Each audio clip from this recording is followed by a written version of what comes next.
Hey guys, what's up? Guitar Player Nick here, and today I'm going to be doing a quick review of the Samsung Galaxy Note 10.1 tablet in deep gray. Now I just want to start off by saying this is my personal tablet, so I do have a screen protector as well as a case over here.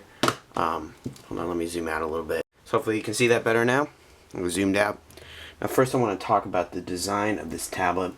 It weighs 1.3 pounds and it's only 0.4 inches thin. Definitely one of the lighter tablets on the market. Now back is a type of glossy plastic. The tablet is very plasticky actually. I don't prefer plastic, but plastic is fine. As you can hear, it creaks a little bit sometimes. Well, especially down here where the pen is. Let's go over some of the ports on this. On the top of the tablet is a power button, volume rocker, micro SD card slot, IR blaster, so you can use this tablet as your universal remote. Also seen on the Galaxy Tab 2s. You have a headphone jack right here, and that's it for the top. On the bottom is your proprietary charging port, and of course the little microphone down here. On the back we have a 5 megapixel camera with LED flash, shoots video up to 720p 30 frames per second, and then down here is the little S Pen slot. One of the main things about the design of this tablet that I think stands out is the fact that it has dual stereo speakers. There's one here on the side and one here, which is really good for anyone who wants to watch movies or do any sort of media consumption. Also on the front here is a 1.9 megapixel front-facing camera and a light sensor right there. Now this tablet is being powered by a 1.4 gigahertz quad-core Cortex A9 processor with 2 gigabytes of RAM with Bluetooth 4.0. Now the screen is a WXGA 1280 by 800 resolution screen. Looks nice, but it's not. So this tablet does run Android 4.0 Ice Cream Sandwich. The Jelly Bean update is rolling out. I haven't received it yet. First of all, I want to start off with the S Note application. So I'm going to open up a little note here, and I want to talk about the S Pen real quick and some of the cool things that you can do with it. Actually, you know what? I'm going to show you a quick home screen, or anywhere where you are in the tablet. You can do this with the S Pen by default.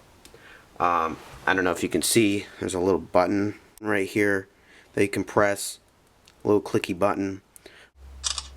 If you hold it down and then press the S Pen, tip of the S Pen on the screen, it automatically takes a screenshot.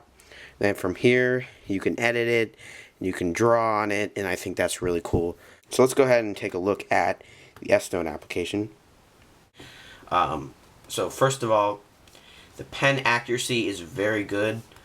It feels just like you're writing on paper. Well, not paper, but it feels like you're writing on some kind of board or smooth surface. Up here you have this little toolbar that enables you to choose different writing modes, and as you can see, very responsive. The pen is really responsive and really precise. As you can see, if I do harder, it just works just like a pencil. So let's go into the next setting here, which is a couple little things that you can do. First one being formula match. So if you wanted to do math on the tablet, you could do something like 4 plus 5, and then it'll automatically show up here, and then you can search the web or even just insert the problem in there so that you have the numbers.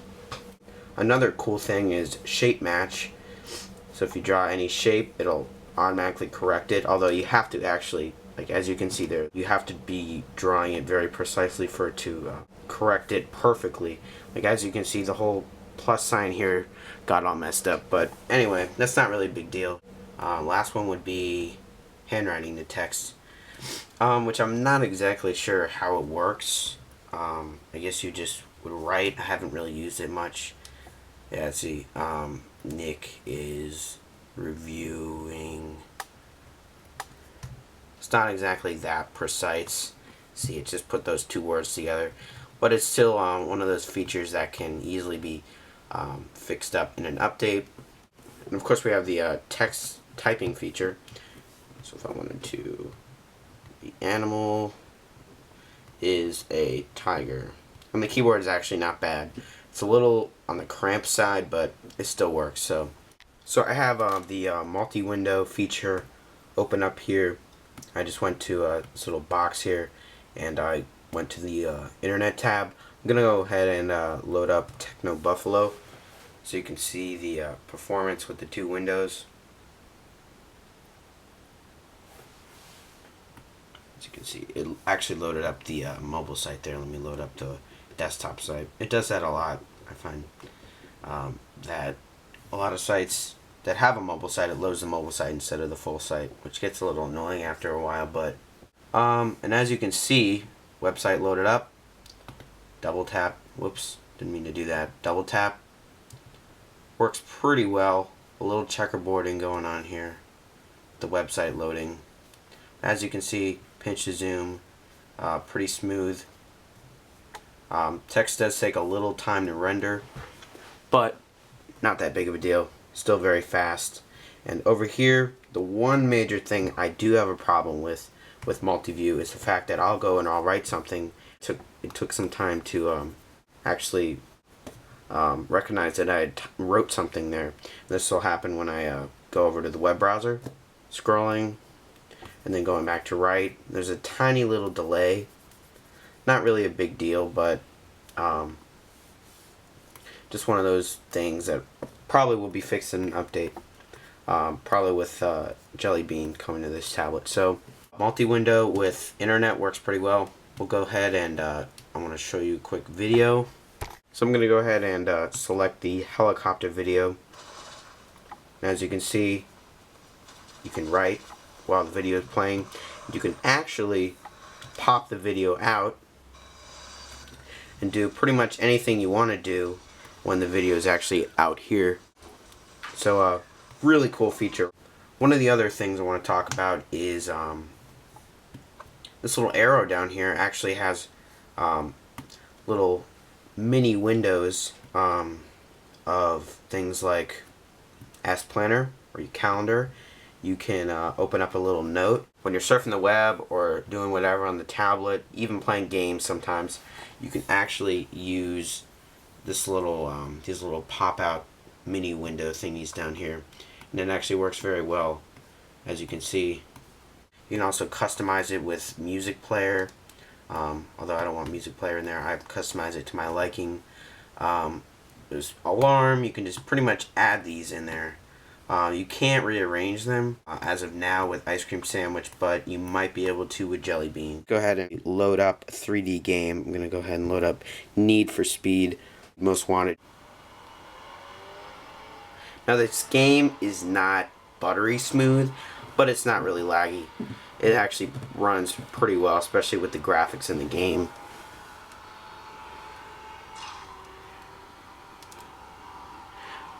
Sorry about the glare going on. Not the best lighting.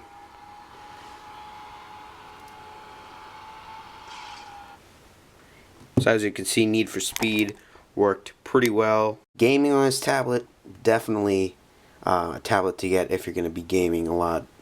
And then we have some other games like Fruit Ninja, which are less graphic intensive, which of course they're going to run just perfectly fine on this tablet.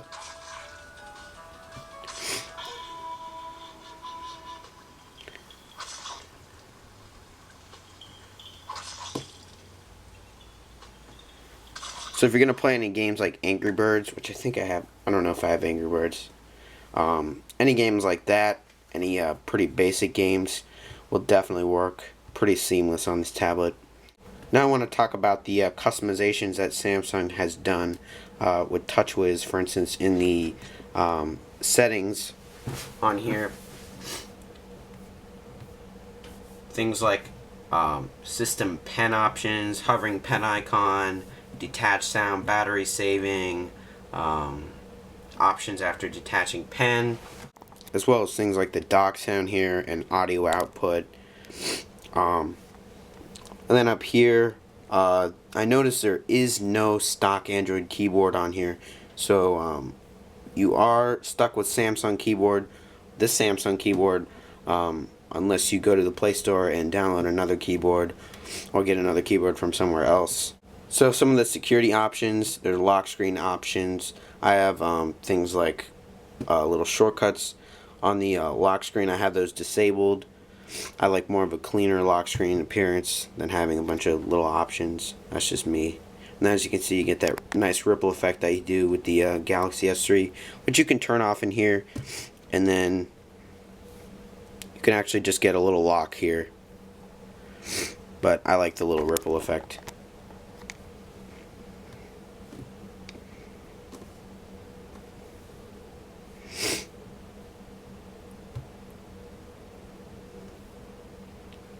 There are also motion settings that Samsung has added that are very useful in the web browser.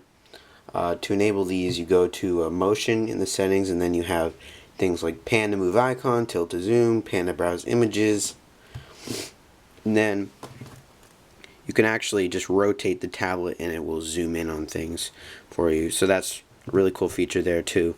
As far as web browsing performance goes, probably one of the smoothest ice cream sandwich tablets browser speeds that I've seen, especially with smoothness. This browser is really smooth and everything works really nice, and they definitely made this browser very polished and everything works pretty seamlessly on it. Go ahead and load it this way. And web browsing isn't the best in portrait mode, especially because the tablet's really long and you have to zoom in to see things because of the screen resolution. But web browsing, A+. Let's go ahead and look at video quality on the tablet. I know my camera might not pick up the exact quality of the screen, but video works really nice on this tablet, especially with the front speakers. And this is just a little sample video that was already on here.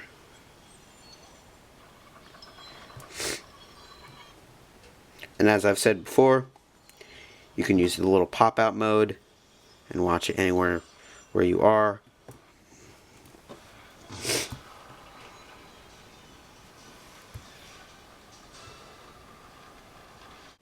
So video, this is definitely a really good tablet for watching videos on.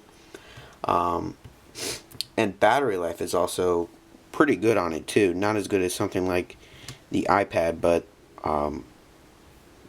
still really good battery life. I think it has a 7,000 milliamp battery inside. With normal usage, playing games, browsing the web, I would probably get about 8.5 to 9 hours, which is still good, but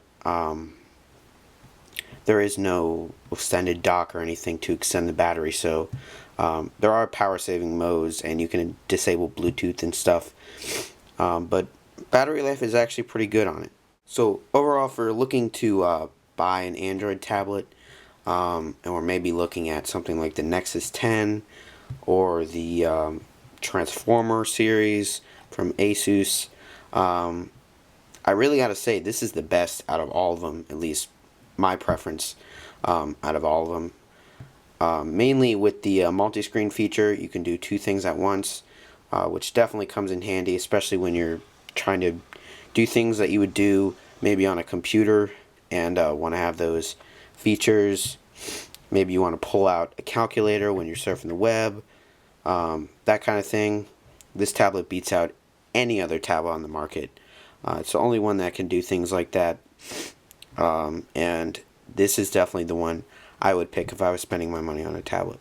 So this has been Guitar Player Nick here with a review on the Samsung Galaxy Note 10.1.